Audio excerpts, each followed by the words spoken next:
আসসালামু আলাইকুম রহমতুল্লাহ আবরাকাত। কে এ খান, প্রসঙ্গ হচ্ছে কে এ খান।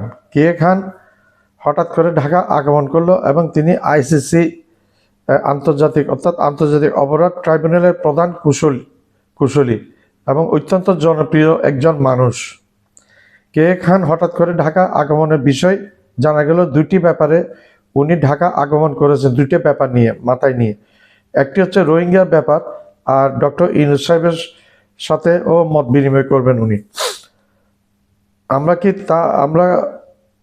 কি এই দিন আগে আমরা দেখছি যে ডক্টর ইউনূসের সাথে কে এ খান দেখা করেছিল জাতিসংঘের ওইখানে। যখন ডক্টর ইউনূস সাহেব গিয়েছিলেন তখন আলাপ হয়েছিল ডক্টর ইউনূস খান এবং কে এস খানের মধ্যে বাংলাদেশের ব্যাপারে। ডক্টর ইউনূস সাহেব জেনেছেন এবং কে এস খান উপদেশ দিয়েছেন।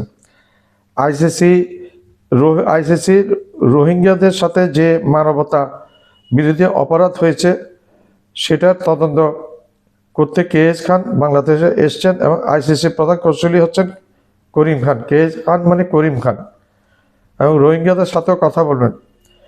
করিম খান রোহিঙ্গাদের সাথে দেখা করে কথা বলবেন এবং মামলাটি সাজাবেন।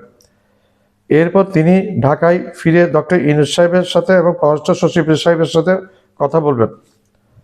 ডক্টর ইউনূসের সাথে কথায় হয়তো হাসিনা সহ যারা হত্যাকাণ্ড জড়িত ছিল বাংলাদেশের জুলাই আগস্ট মাসে, তাদেরকে কোনো রকমের দি হেগের আদালতে তাদেরকে তোলা যায় কিনা সেই ব্যাপারটাও খতিয়ে দেখবেন বলে মনে করা হচ্ছে।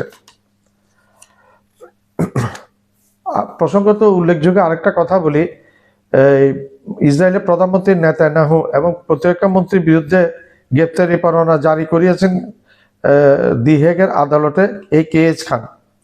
এই কে এস খান প্রধান ব্যক্তি যে নেতানিয়াহুর বিরুদ্ধে গ্রেপ্তারি পরোয়ানা এবং তার প্রতিরক্ষা মন্ত্রীর বিরুদ্ধে একইভাবে গ্রেপ্তারি পরোয়ানা জারি করেছেন। এই গ্রেপ্তারি পরোয়ানার ফলে নেতানিয়াহুর বিদেশে অনেক দেশের সফর বন্ধ হয়ে গেছে। সফর করতে হবে, সফর করার সাথে গ্রেপ্তার হবে।